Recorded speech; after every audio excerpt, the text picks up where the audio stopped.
बेटा गंगाधर, तेरा कुछ नहीं हो सकता। हे भगवान, ये रोज रोज का कचरा, पता नहीं कितना कचरा जमा कर देते हैं। पढ़े लिखे कहते हैं अपने आप को, इस पार्क को कचरे का पेटी बना डाला। ये लोग योगा करते रहते हैं। ये जरूर बच्चे होंगे जिनके माँ बाप यही सिखाते होंगे कि कचरा जमीन पर फेंकना चाहिए। रोज रोज कचरा साफ करो और रोज दुगना कचरा मेरा इंतजार कर रहा होता है।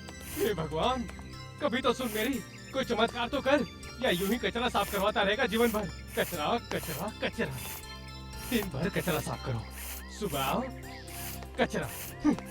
कुछ तो चमत्कार कर दे।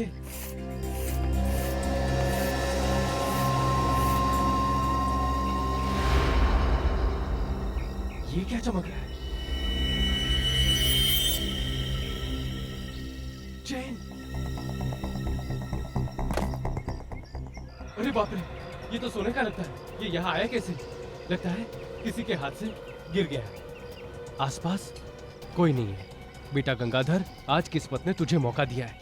ये सोने का चैन पुरस्कार दिया है, ले ले इसे। गंगाधर, भगवान ने आखिर तेरी सुनी ली। अरे ये क्या हाथ? इंसान का हाथ। इधर, यहाँ। कहीं डेड बॉडी तो नहीं यहाँ पे? सीआईडी को बुलाना पड़ेगा जल्दी।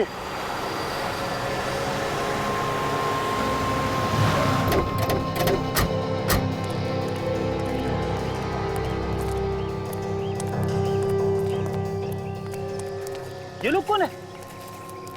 हटो, चलो हटो, चले हटो। तुम दोनों हो कौन? ये हमारा क्राइम सीन है, सीआईडी का केस है ये। तुम लोग बिना परमिशन के यहाँ नहीं आ सकते। न जाने कितने सारी एविडेंस खराब कर दिए होंगे। अरे सब रेडी, चुप हो जाओ। मैं जानता हूँ इन दोनों को, ये हमारे नए सीआईडी ऑफिसर्स हैं। नए ऑफिसर्स? हाँ, नए ऑफिसर्स। इंस्पेक्टर विनीत और ये है इंस्पेक्टर श्रेया। ये दोनों पहले मुंबई क्राइम ब्रांच में थे। ये नए इंस्पेक्टर आए, आपने बताया नहीं सर? सचिन, कल शाम को ही पता चला। तुम लोगों को बताने के लिए मेरे पास वक्त ही नहीं था। खैर छोड़ो। विनीत, क्या मिला तुम्हें यहाँ पर? सर, हमें यहाँ पर ये कटा हुआ हाथ मिला है और उसके ऊपर ये ब्रेसलेट मिला है। ये ब्रेसलेट? काम की चीज है ये ब्रेसलेट। अच्छी तरह से साफ करो। संभाल के। हाँ, कटा हुआ सर? माय गॉड, तो इसके सर के साथ इसका हाथ भी जुड़ा हुआ है। शरीर का बाकी हिस्सा भी तो होना चाहिए आसपास। काम करो, पेड़ के आसपास देखो और कुछ मिलता है क्या। देखो।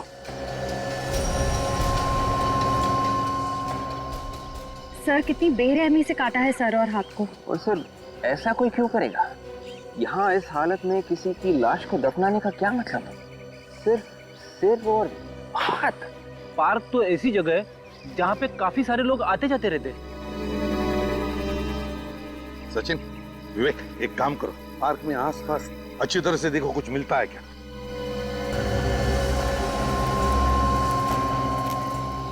एक बात बताओ, तुम में से किसने इस हाथ को पहले देखा? साहब, ये कटा हुआ हाथ सबसे पहले मैंने देखा। तुमने देखा? जी साहब। तुम क्या करते हो इधर? जी साहब, साफ सफाई करते हैं। सफाई करते हो? इधर आओ, जरा बताओ, ये पार्क क्या 24 घंटे खुला रहता है? नहीं साहब, सुबह 7 बजे से लेकर शाम को 7 बजे तक खुला रहता है। यहाँ पे वॉचमैन या सिक्योरिटी गार्ड नहीं है क्या? नहीं साहब, यहाँ पे कोई चौकीदार नहीं रहता।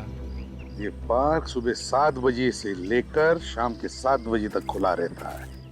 इसका मतलब है ये काम तब किया गया जब ये पार्क या तो बंद था या फिर पार्क में कोई भी नहीं था उस वक्त किया है। सर, हाँ सर, यहाँ आसपास तो कुछ भी नहीं मिला सर। अबे कुछ नहीं मिला सर। कुछ भी नहीं मिला? ये कैसे हो सकता है? तो शरीर का बाकी का हिस्सा कहाँ पर दफना दिया है? कहाँ छुपाया होगा?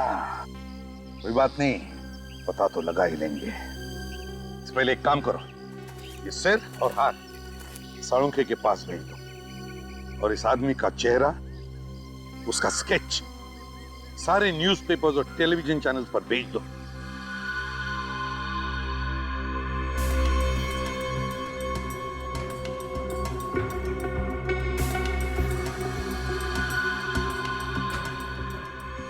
माय गॉड,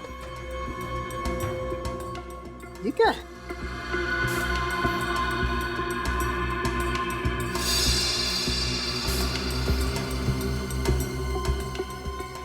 हो सकता है?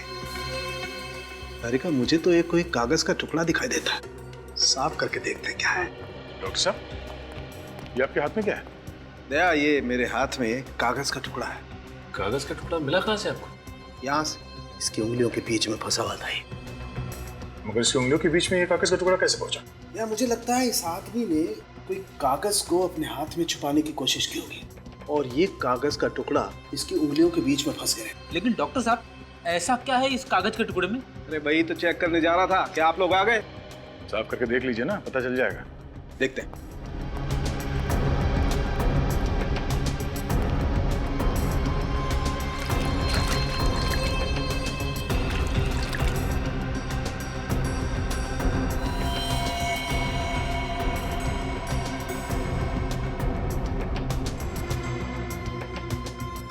दया, ये तो कोई अखबार का टुकड़ा जैसा लग रहा है। बहुत ही पुराना अखबार का टुकड़ा। सर, इसमें फोटो जैसा कुछ है। कोई घटना या दुर्घटना की फोटो है। Right, yes. सर, ये चौक लाइन से लगता है कि ये कोई हादसे की तस्वीर है। मगर सर, उसने ये फोटो छुपाया क्यों? कोई तो कारण होगा। इस आदमी के बॉडी के पार्ट्स हमें मिले हैं। हो सकता है उसका इस हादसे से कोई ना कोई संबंध हो। ये क्या? ये हाँ सर, डेट जैसा कुछ है। हाँ, मतलब ये अखबार करीब 14-15 साल पुराना है। एग्जैक्टली। सर, हाँ, यहाँ पर कुछ है। क्या है? क्या है? ये देखिए, इसके जीप के अंदर एक नंबर छपा हुआ है। देखिए, जीप के अंदर नंबर। नंबर 3? सर, जीप पे नंबर 3 छापने का क्या मतलब है? ये केस तो कुछ ज्यादा ही उलझा हुआ है। पहले इस आदमी की उंगलियों के बीच में 14-15 साल पुराने अखबार की कटिंग, जिसमें एक हादसे की फोटो है, और अभी जीप में नंबर। इस आदमी का किसी न किसी जुर्म के साथ कोई ना कोई कनेक्शन जरूर है।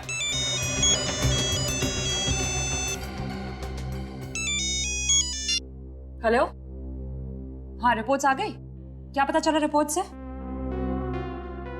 Thank you sir. ये एक आदमी नहीं है। एक आदमी नहीं है मतलब? ये सर किसी और आदमी का है और ये हाथ किसी दूसरे इंसान का। मतलब दो अलग अलग लोगों के बॉडी पार्ट एक ही जगह पे मिले? हाँ, पहले पेपर की कटिंग, अब ये जीप में नंबर, 2 लोगों का खून। हमें जल्दी से ये पता करना होगा कि ये 2 लोग आखिर है कौन। अरे यार, ये क्या चक्कर है? एक और झटका। हाँ फ्रेडी, बहुत बड़ा झटका। ये इस आदमी के नाखूनों का रंग नॉर्मल नहीं है, कुछ अलग है। सर, इसका क्या मतलब है?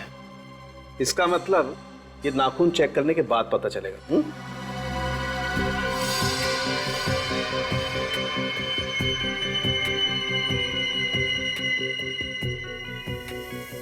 इसे साफ करके चेक करते हैं।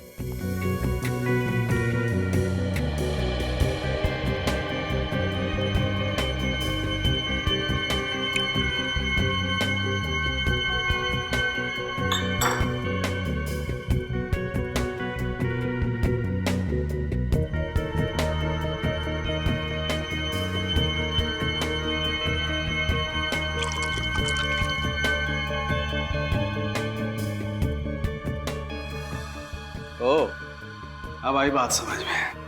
क्या हुआ डॉक्टर साहब? दया, ये आदमी कोई बहुत हैवी डोज ले रहा था किसी दवाई की। कौन सी दवाई सर?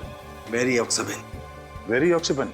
हाँ दया, ये दवाई कैंसर पेशेंट लेते हैं। ये बहुत महंगी दवाई है, आसानी से नहीं मिलती है, और जब तक कोई कैंसर स्पेशलिस्ट अपने हॉस्पिटल में अपने पेशेंट को प्रिस्क्राइब नहीं करता है, तब तक ये दवाई किसी को नहीं मिल सकती। तो फिर इस शहर के सारे कैंसर हॉस्पिटल्स में चेक करना चाहिए। हाँ वे? क्या? तो औरतों ने इस आदमी का चेहरे का स्केच पहचान लिया?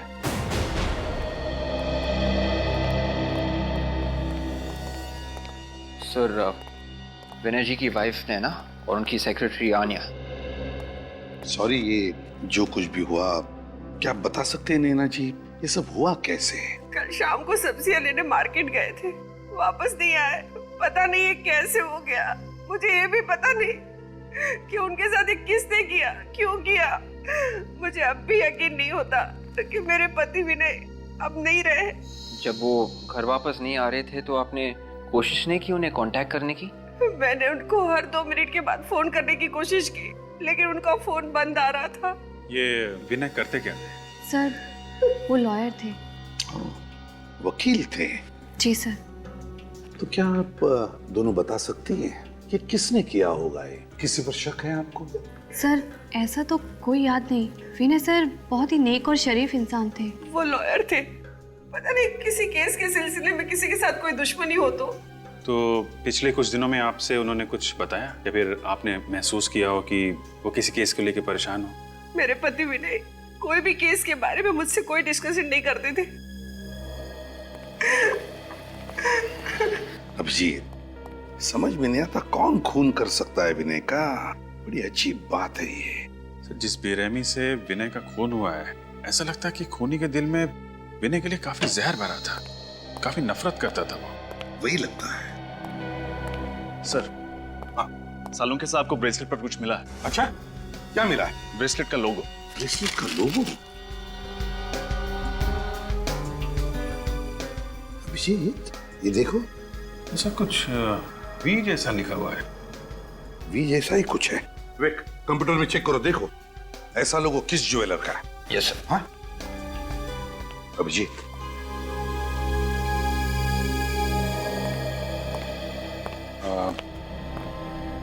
आप लोगों ने यहाँ आके हमारी बहुत मदद की है। Thank you very much. अभी आप लोग जा सकते हैं, जरूरत पड़ेगी तो दोबारा बुला लेंगे। थैंक यू सर, लेकिन आप मेरे पति के कातिल को जल्द से जल्द ढूंढ निकालिएगा। हम अपनी पूरी कोशिश कर रहे हैं, please.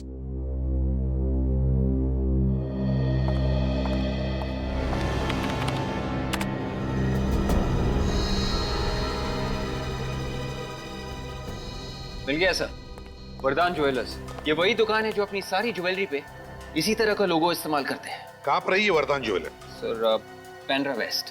Pendra west, Vardan jewellers. Abhijeet, इस वरदान ज्वेलर्स से पता चल जाएगा कि ब्रेसलेट खरीदा किसने था। बहन की शादी को 1 हफ्ता रह गया सर। आप घबराइए मत, कल शाम तक आपके गहने आपके घर पहुंच जाएंगे। नक्की? पक्का?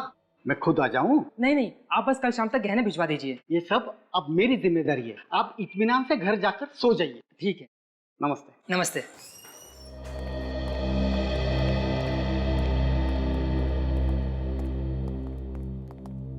आइए सर, शादी है। नहीं कुछ देखना चाहते हैं? आइए ना सर, बैठिए। आराम ने जरा कस्टमर को देखना। नहीं, हम दिखाते हैं आपको कुछ। आप लोग कुछ दिखाना चाहते हैं? घबराइए मत, हम लोग सीआईडी से हैं। कुछ प्रूफ है? सीआईडी की? हाँ, ये ब्रेसलेट देखिए, ये आपकी दुकान का है। ठीक कहा आपने, ये मेरे दुकान से ही बना हुआ है। कहाँ मिला आपको? एक हाथ पे था ये।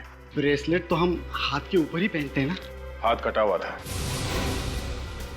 किसका हाथ था सर? यही पता करने के लिए हम लोग यहाँ पर आए हैं। क्या बता सकते हैं कि ये ब्रेसलेट किसने खरीदा था आपके यहाँ से? ऐसे ब्रेसलेट बहुत कम लोग बनवाते हैं, शायद 4 से 5 पीसेस ही बनवाए थे हमने। सर फिर तो बहुत आसानी से पता चल जाएगा कि ये 4-5 ब्रेसलेट्स किस किसने बनवाए थे। ये सही कहा मैडम ने। बता सकते हैं? मैं अभी दिखाता हूँ सर। श्रेया, इन सबके नाम और फोन नंबर्स नोट कर लो। जी।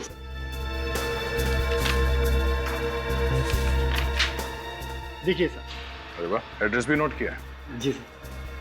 Rajesh 401 silver ring, Shantinagar, Bandra. सुभाष कांदिवली में रहता है। सुनील पनवेल का रहने वाला है, और रोकंडा ये बोरीवली में रहता है। इन सबके घर चल के देखना पड़ेगा। Hello doctor. आपने अपॉइंटमेंट लिया? मैं सीआईडी से हूँ, इंस्पेक्टर फ्रेडी। हेलो सर, आप यहाँ कैसे? मुझे आपकी मदद चाहिए थी। मैं आपकी क्या मदद कर सकता हूँ? डॉक्टर साहब, आपके हॉस्पिटल में वेरियोक्साबेन नाम की दवाई यूज की जाती है या नहीं? नो सर, ऐसी कोई दवाई यहाँ इस्तेमाल नहीं होती। ये बहुत ही रेयर दवाई है। Thank you. सर ये ब्रेसलेट काफी महंगा है, इसे खरीदने वाले चारों भी बहुत अमीर होंगे। हाँ श्रेया, ये बात तो है, पर इन चारों में से ये ब्रेसलेट पहना किसने? राजेश, सुभाष, सुनील या रोकंडा? ये तो वहाँ घर पे जाने के बाद ही पता चलेगा। तुम्हारा रोना धोना सुनने के लिए मैं सीआईडी में नहीं हूँ फ्रेडी। काम खत्म करो और इसी वक्त केयर हॉस्पिटल में आ जाओ, इसी वक्त। Excuse me ma'am. यस, मुझे आपके हॉस्पिटल के किसी कैंसर स्पेशलिस्ट से मिलना है। आपने अपॉइंटमेंट ली थी? जी नहीं। सर आपका नाम? एसीपी प्रद्युमन, सीआईडी से। ओह, सीआईडी से आप लोगों को तो तकलीफ होते रहती होगी। मैम प्लीज जरा डॉक्टर साहब को बुलाइए, मुझे जरूरी काम है। डॉक्टर चंद्रा बस आते ही होंगे। ओके। लो आ गए। हाँ जी, हाँ ठीक है, ओके। अमित, क्या पता चला वेरियोक्साबैन के बारे में? चलो ठीक है, कोई बात नहीं, तुम इसी वक्त आ जाओ केयर हॉस्पिटल में। ओके। एक मिनट, पहले आप मुझे ये बताइए कि ये दवा आप किस तरह से ले रही हैं? पहला डोज सुबह नाश्ते के बाद, दूसरी दोपहर को क्यों, जबकि मैंने लिख कर दिया था कि आपको शाम को लेना है। मैम आपको मालूम है आपके नाक से और दिमाग से खून आ सकता है। आप अभी और इसी वक्त हॉस्पिटल में आके मुझसे मिलिए। ये पेशेंट है ना? डॉक्टर चंद्रा। यस। मैं एसीपी प्रद्युमन, सीआईडी से। क्या हुआ? एक दवाई है वेरियोक्साबैन नाम की, क्या आपने उसके बारे में कुछ सुना है? वेरियोक्साबैन? जी बिल्कुल सुना है, और मैं अपने पेशेंट को दे भी रहा हूँ। आप ये दवाई अपने पेशेंट्स को दे रहे हैं? जी। तो मैं सही जगह पर आ गया। बता सकते हैं कितने पेशेंट्स को दे रहे हैं आप? अब तक यही कोई लगभग 3 पेशेंट्स को दिए। 3 पेशेंट्स को? जी हाँ। आप रेडी? देखो डॉक्टर साहब 3 पेशेंट्स के नाम देंगे, वो लिख लेना। अब बोलिए। पहले है वैभव, ये सांता क्रूज के रहने वाले हैं। वैभव। दूसरे हैं अरुण, ये अंधेरी में रहते हैं। अंधेरी। और तीसरे हैं रोकांडा, ये बोरोवली से। रोकंडा? जी। Thank you very much doctor. It's my pleasure. Sir वैसे हुआ क्या है? खून का मामला है। खून का मामला है? जी। देखिए सर, अगर इस मामले में किसी तरह की मदद की जरूरत हो तो प्लीज मुझे याद कर लीजिएगा। Thank you very much. Sir Amina, देखो इन 3 पेशेंट्स के नाम मिले जो लोग ये दवाई ले रहे हैं। इन तीनों पेशेंट्स की जानकारी दया और बाकी लोगों को देना। विनीत का फोन। हाँ विनीत। सर हमें यहाँ से 3 पेशेंट्स के नाम मिले हैं। क्या हॉस्पिटल से 3 नाम मिले? जी सर। अच्छा, जो ब्रेसलेट हमें लाश के हाथ पर से मिला वैसे ब्रेसलेट 4 लोगों ने खरीदे हैं। 4? हाँ 4 लोगों ने। उनके नाम है राजेश, सुभाष, सुनील और रोकंडा। रोकांडा? हाँ रोकंडा। ये नाम तो हमारी लिस्ट में भी है सर। हाँ? Yes sir. ओह ठीक है, हम उसके घर जाते हैं। Okay sir. Okay okay. ये रोकंडा कहाँ रहता है? बोरीवली में सर। बोरीवली में। ये रोकंडा वही फेमस सिंगर तो नहीं जिसके शोज होते रहते हैं? लगता तो वही सर। सर अगर ये वही फेमस सिंगर है और वो कटा हुआ हाथ उसी का है तो मीडिया में तो। वो कटा हुआ हाथ रोकांडा का है या नहीं, या फिर उसने ये ब्रेसलेट किसी को गिफ्ट दिया है, ये तो बेल बजाने के बाद ही पता चलेगा।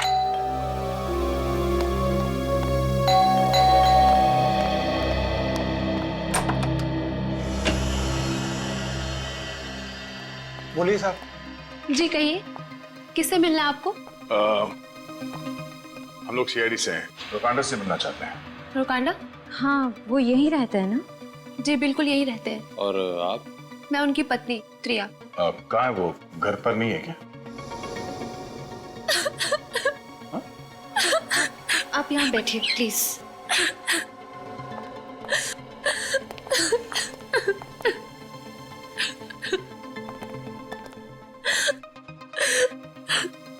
आप रो क्यों रही हैं?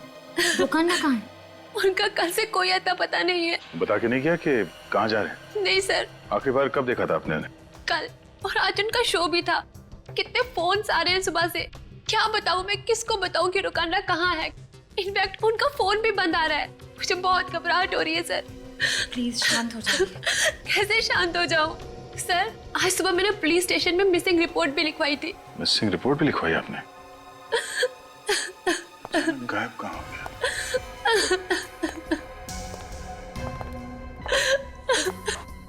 ये ब्रेसलेट? सर ये तो। हाँ वही ब्रेसलेट है। इसका मतलब वो कटा हुआ हाथ रोकांडा का था? शायद। आप लोग क्या बातें कर रहे हैं? कहीं कुछ गड़बड़ तो नहीं है ना? नहीं। अच्छा आप ये बताइए कि रोकांडा को कैंसर की बीमारी है? हाँ, पर आप लोगों को? ऐसे ही। अच्छा रोकांडा के बारे में कुछ जानकारी मिले तो हमें इन्फॉर्म कर देना। जी सर। Thank you.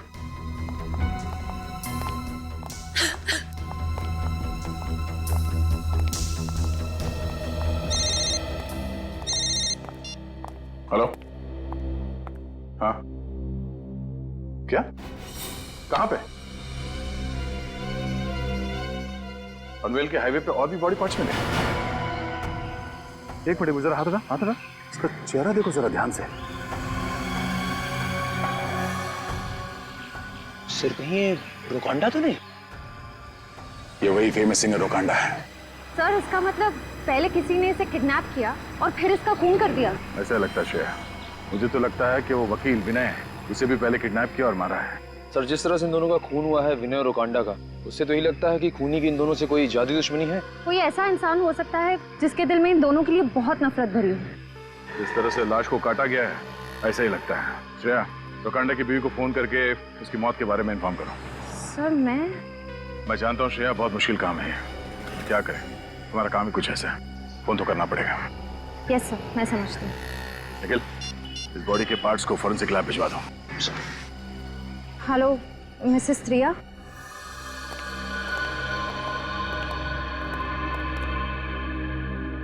क्या हुआ साळुंखे, इतना परेशान क्यों दिख रहा है तू? बॉस बात ही ऐसी है, तुम्हें पता लगेगा ना, तुम्हारी भी यही हालत होने वाली है। ऐसे क्या बात पता चल गई साळुंखे साहब? बात ये है कि ये सर जो आप पिछली बार लेकर के आए थे वो इस हाथ से मैच करता है जो आप अभी लेकर के आए।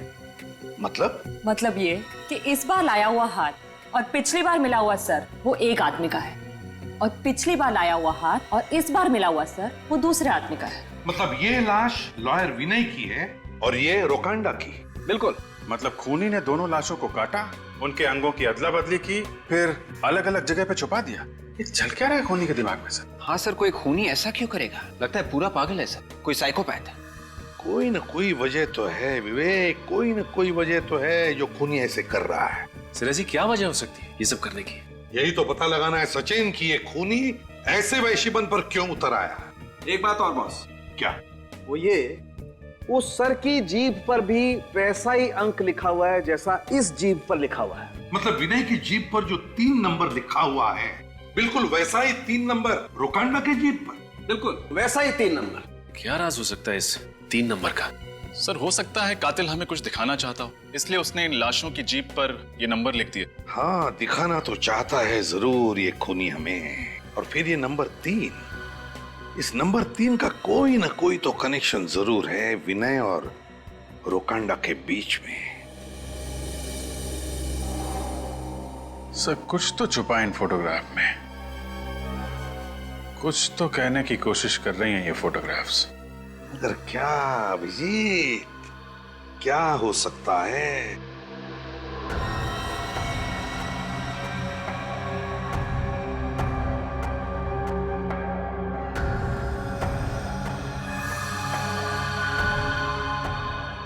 अभिजीत, बॉडी पार्ट्स को देखो, किसी खास तरीके से रखे गए हैं। कुछ समझ में आ रहा है?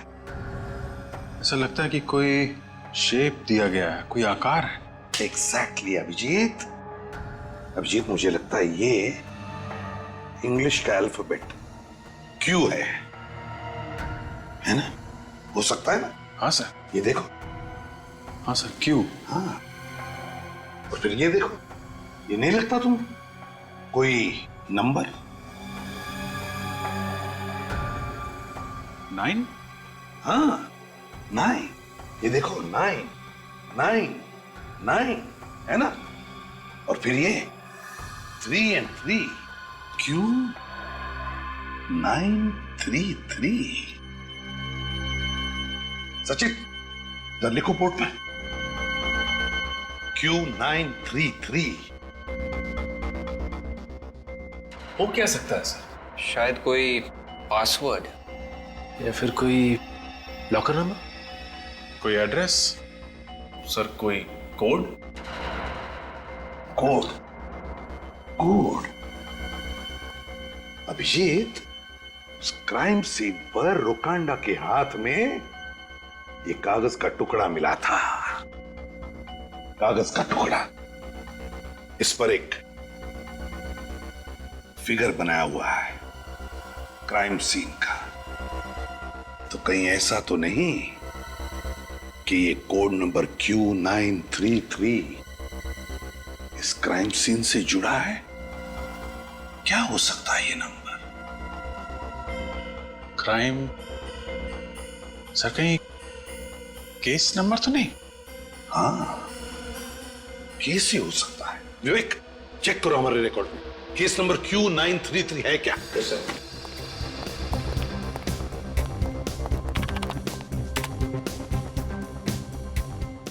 Yes sir. इस नंबर का एक केस है, ये 1998, 14 साल पुराना केस है। हाँ सर, इस केस में मुजरिम चंदू को 14 साल की सजा हुई थी सर, मर्डर के जुर्म में। चलो, और कुछ ही दिनों पहले वो जेल से छूटा। किसका केस सब? सर ये केस कोई विनय हैंडल कर रहा था सर, लॉयर विनय। विनय? सर कहीं ये लॉयर विनय वही तो नहीं जिसकी हमें लाश मिली?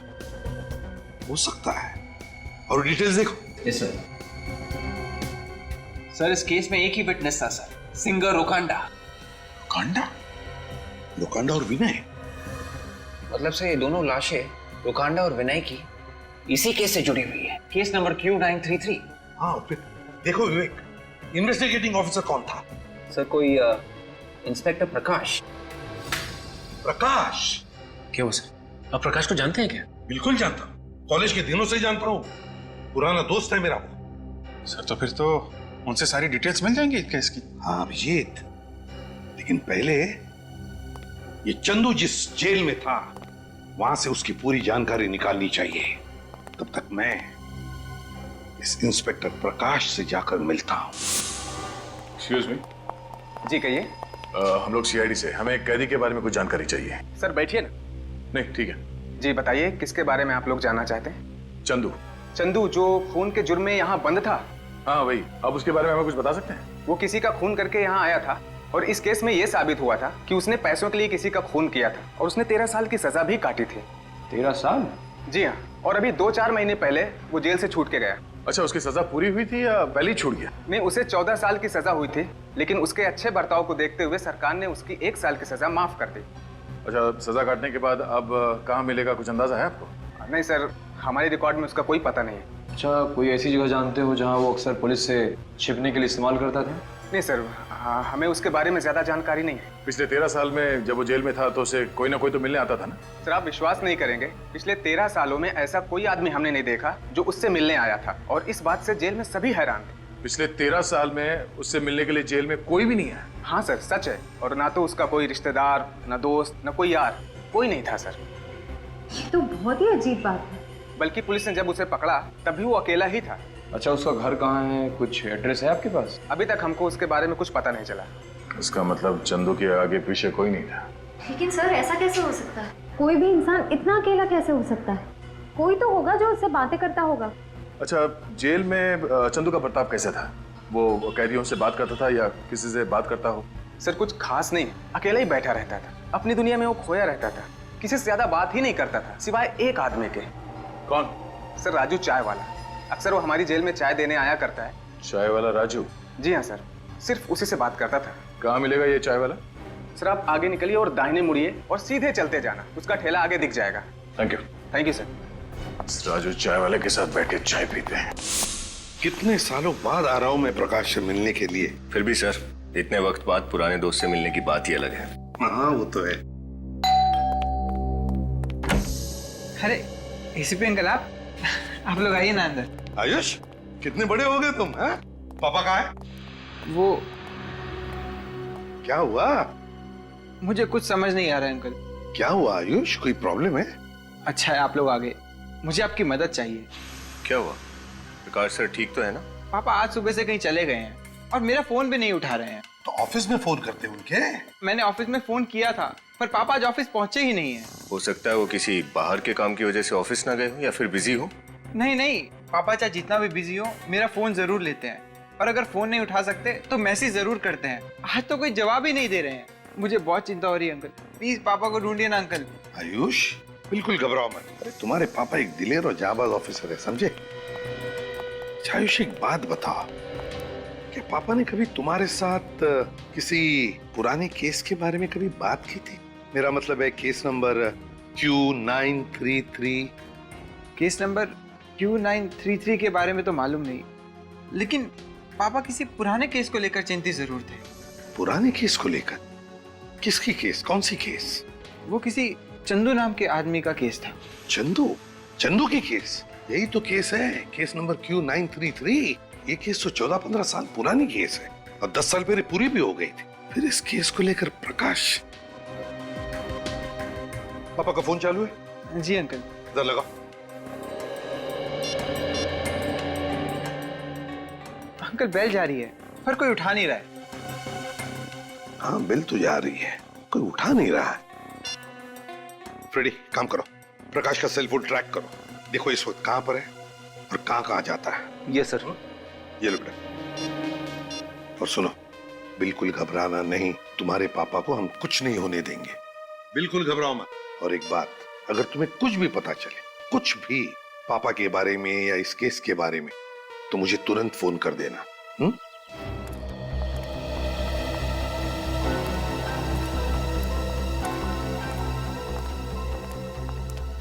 हो रहा राजू? राजू जी साहब। 4 चाय देना। चौथी चाय किसके लिए साहब? तुम्हारे लिए। सोचा तुम्हारे साथ बैठ के चाय पिया जाए। क्यों नहीं साहब, ग्राहक तो भगवान का रूप होता है, और ग्राहक के लिए तो ये राजू कुछ भी कर सकता है साहब। बैठिए साहब, आइए आइए। और एक कैदी के लिए भी राजू कुछ भी कर सकता है ना? मैं कुछ समझा नहीं साहब। नहीं समझा? अभी समझाते हैं, निकल।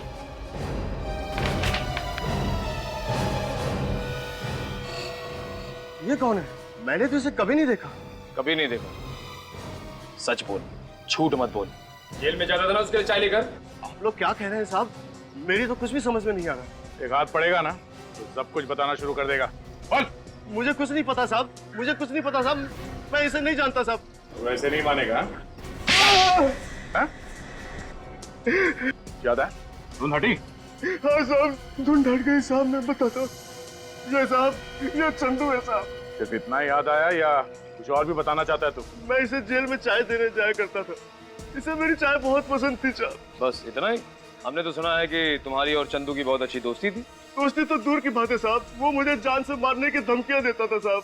एक दिन मौका पाकर साहब उसने मुझे दबोच लिया और मुझे कुछ चिट्ठियां दी, और उसने मुझे कहा कि इन चिट्ठियों को पोस्ट कर दे, और मुझे धमकी दी कि अगर मैंने उसका कहना नहीं माना या किसी और को इस बारे में बताया तो वो जेल के बाहर अपने पार्टनर के हाथों मुझे मरवा देगा। और तुम मान गए? और मैं क्या करता मैडम, मैं एक मामूली चाय वाला और वो एक खूनी, डर तो लगता ही था। किस तरह की चिट्ठियां भिजवाता था वो तुमसे? ये तो मालूम नहीं साहब, डर के मारे मैंने वो चिट्ठियां कभी खोली ही नहीं, मगर साहब हर 5-6 महीने में वो अपने गांव मंगल नगर के लिए एक चिट्ठी जरूर पोस्ट करवाता था। मंगल नगर? मतलब उसका परिवार मंगल नगर में रहता है? और हाँ साहब, उसने जो आखिरी चिट्ठी पोस्ट करने के लिए दी थी वो कुछ दिनों बाद वापस आ गई थी साहब। वापस आ गई? क्यों? पता नहीं साहब, मैंने तो उसे पोस्ट कर दिया था लेकिन वो वापस आ गई। इस बात को मैंने चंदू को भी डर के मारे नहीं बताया साहब। क्या वो चिट्ठी अभी भी तुम्हारे पास है? जी। दिखाओ जरा। दिखाता हूँ साहब।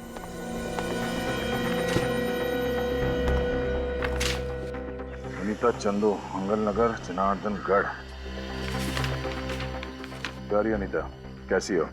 आशा करता हूँ कि वहाँ सब कुछ कुशल मंगल है। मेरी प्यारी शीला बिटिया कैसी है? ख्याल रखना उसका, बहुत याद आती है उसकी। बस कुछ और दिन इंतजार कर लो, फिर मैं जल्दी ही तुम लोगों के पास आ जाऊंगा।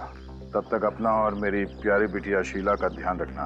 तुम्हारा चंदू, चिट्ठी से लगता है कि ये चंदू अपने परिवार वालों को बहुत याद करता है, खास करके अपनी बेटी शीला को। चिट्ठी से तो ऐसा ही लगता है। मैं चंदू की बीवी और उसकी बेटी से मिलना चाहिए।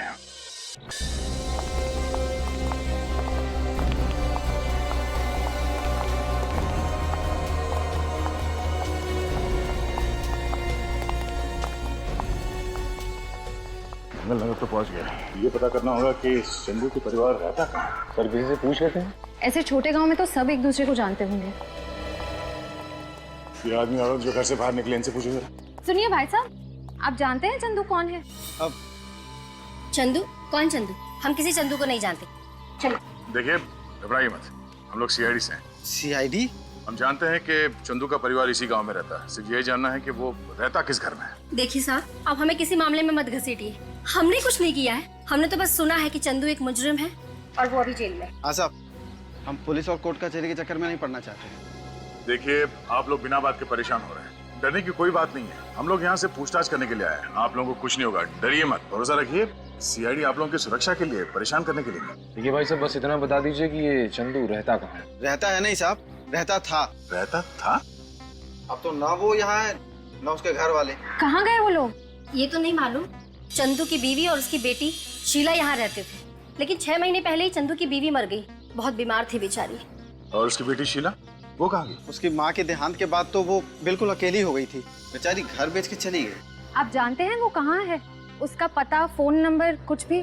उसके बारे में तो हमें कुछ नहीं पता, बस शीला जाते जाते हमारा आशीर्वाद लेके गई। बहुत अभागन बच्ची थी वो, जिंदगी ने आंसुओं के सिवाय उसे कुछ भी नहीं दिया। शीला दिखती कैसी है? आप लोग के पास कोई तस्वीर है उसकी? हाँ साहब, अपने जन्मदिन पर हमारी बेटी ने एक फोटो ली थी उसकी। क्या हम वो फोटो देख सकते हैं? जी। चंदू अपने परिवार वालों से इतना प्यार करता था, उसके बाद में जेल से छूटने के बाद अपने गांव क्यों नहीं आया? और सर, उसकी बेटी भी घर बेचकर चली गई, वापस ही नहीं आई, ये जानते हुए भी कि उसके पिता की रिहाई को ज्यादा वक्त नहीं है। बेटी का तो पता नहीं, चंदू कहीं पे छुप के बैठा है। अगर उसने दोनों खून किए हैं तो जाहिर सी बात है कि वो ना तो इस गांव में आएगा और ना ही अपने घर में। ये शीला है। क्या हम ये फोटो रख सकते हैं? ये वही एरिया है जहाँ पे प्रकाश सर का मोबाइल फोन ट्रैक किया गया है। इसी एरिया में? हाँ सर। प्रकाश को फोन करता हूँ। फोन चालू है, बेल भी जा रही है। हम प्रकाश सर के मोबाइल फोन के नजदीक पहुंच गए। गुड। लेकिन एक बात मेरी समझ में नहीं आ रही। क्या? प्रकाश सर इतनी सुनसान जगह में करने क्या आए होंगे? कहीं ऐसा तो नहीं कि कोई उन्हें जबरदस्ती उठा के यहाँ पे लाए? हो सकता है। मुझे लगता है प्रकाश जरूर जानता है कटे हुए सिर और हाथों के बारे में। जरूर जानता है प्रकाश। सर, हम प्रकाश सर के मोबाइल फोन के बहुत नजदीक पहुंच गए सर। ट्रैक करते रहना पड़ी, ट्रैक करते रहना। विनीत, रोको रोको रोको रोको रोको।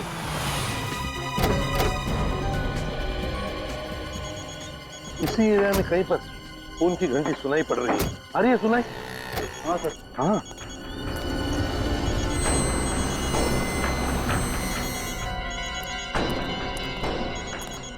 देखो आसपास कहीं फोन है क्या? हो रहा फोन।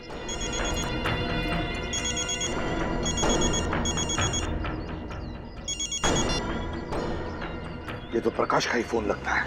इसका मतलब है प्रकाश यहीं कहीं आसपास ही होना चाहिए।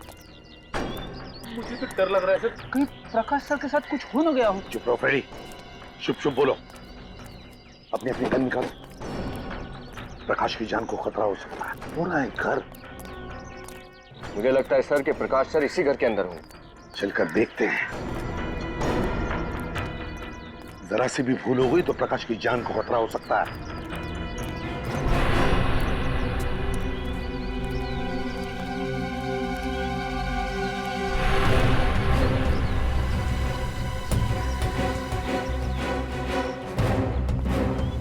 उस तरफ जाकर देखो। रेडी? जाओ पीछे जाकर देखो।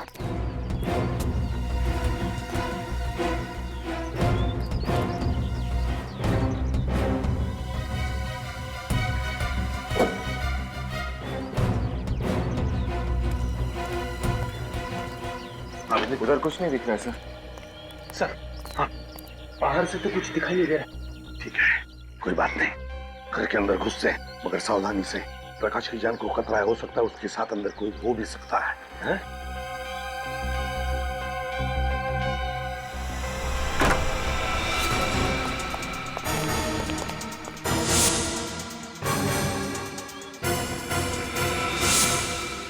सर, अंदर तो कोई दिख नहीं रहा। फ्रेडी, इस तरफ जाओ। विनीत, विनीत इस तरफ।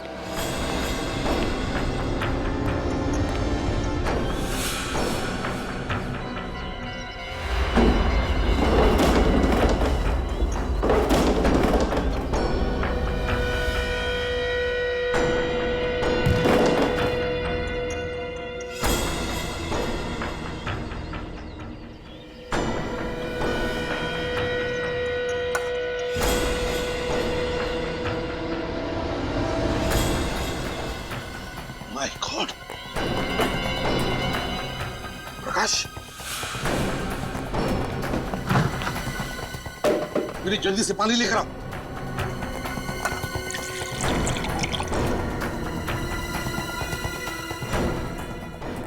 पानी।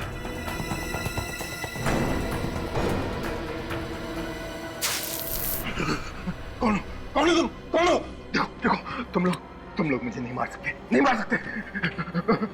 मुझे जाने दो मुझे, जाने दो। मेरी तरफ देखो, देखो मुझे। मैं प्रद्युमन, इससे भी प्रद्युमन, तुम्हारा दोस्त प्रकाश। तुम यहाँ कैसे? बताता हूँ, उठाओ उसे।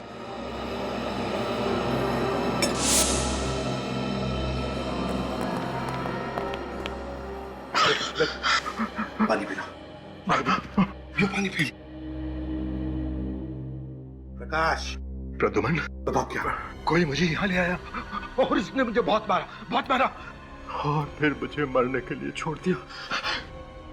हम लोग कहाँ हैं? वो क्यों मेरी जान लेना चाहता है? मैंने क्या किया? फिक्र मत करो, घबराओ मत, अब हम तुम्हारे साथ हैं। जो भी है तुम्हारा बाल तक बाका नहीं कर सकेगा, समझे? तो सब बताओ, है कौन? तुम यहाँ पर कैसे आ गए? कौन लेकर आया तुम्हें यहाँ पर? मुझे नहीं पता। मैं जब ऑफिस जा रहा था तो किसी ने मुझे किडनैप कर लिया और मुझे लेके यहाँ आ गया। सर, उसका चेहरा नहीं देखा आपने? नहीं देखा, उसने मेरी आंखों पे पट्टी बांध दी थी। अच्छा, बात बताओ, तुमने उसकी आवाज तो सुनी होगी, तो कुछ याद आता है उस आवाज से? शायद वो आवाज किसकी है तुम्हें पता होगा। अगर आवाज सुनी होती तो जरूर बता देता, लेकिन उसने मुझसे कुछ बात ही नहीं की। बस वो पागलों की तरह मुझे मारता रहा मुझे, और मैं... लगता है बहुत गहरी दुश्मनी है तुम्हारे साथ उसकी। तड़पा कर मारना चाहता था वो तुम्हें, मगर हम आ गए ना। घबराओ मत, चलो यहाँ से। चलो। पापा, ये क्या हालत होगी आपकी? किसने की? बेटा, मैं ठीक हूँ, चिंता मत करो। और उस किडनैपर से मिलने के बाद तो बिल्कुल ठीक हो जाऊंगा। किसने किया किडनैप आपको? कौन था वो? एसीपी अंकल, पापा के साथ ये सब करने की किसकी हिम्मत हो सकती है? आयुष बेटा, हिम्मत रखो, हम भी उसी आदमी को ढूंढने की कोशिश कर रहे हैं। शुक्र है प्रकाश सर हमारे साथ है, सही सलामत है। हाँ, ये बात तो है, आप लोग वक्त पर आ गए, वरना वो किडनैपर मेरे पापा को... आयुष, तुम एक जाबाज पुलिस ऑफिसर के बेटे हो, और जाबाज पुलिस ऑफिसर का बेटा कभी रोता नहीं है, डरता नहीं है वो किसी से। घबराओ मत, हम तुम्हारे पापा को कुछ नहीं होने देंगे। प्रकाश, तुम्हें उन लोगों के बारे में कुछ भी याद नहीं आ रहा? जरा याद करने की कोशिश करो, कुछ याद आ रहा है? सर प्लीज कुछ तो याद करने की कोशिश कीजिए। आपकी छोटी से छोटी बात उस किडनैपर को पकड़ने में हमारी मदद कर सकती है, प्लीज। तुम लोग समझ नहीं रहे हो, मुझे कुछ याद नहीं आ रहा है। मैं बस रास्ते से किडनैप हो गया और किडनैपर ने मेरे मुंह और आंखों पे पट्टी बांध दी। फिर वो मुझे वहां ले गया जहां से आप लोगों ने मुझे बचाया। बस वो मुझे पीटता रहा और... पापा! प्रकाश क्या हुआ? लगता है पापा को फिर से हार्ट अटैक आ गया। अटैक? माय गॉड, जल्दी से हॉस्पिटल ले चल। पापा!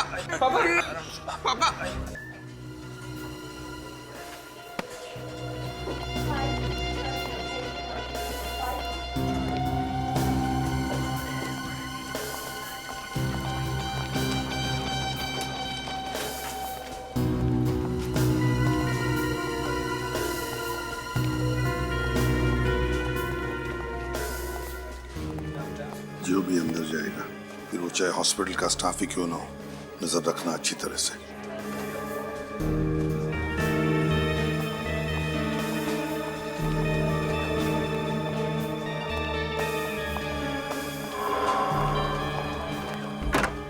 ये अंदर कौन गया? सर ये डॉक्टर कोराली हैं, इस वक्त राउंड पे हैं।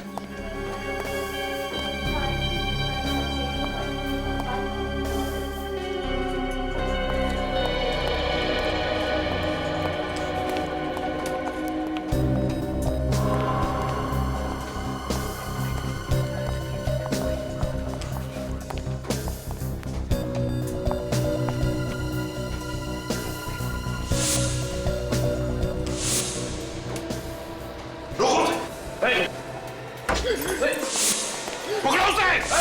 डॉक्टर को लेकर आओ, जल्दी जाओ। बस।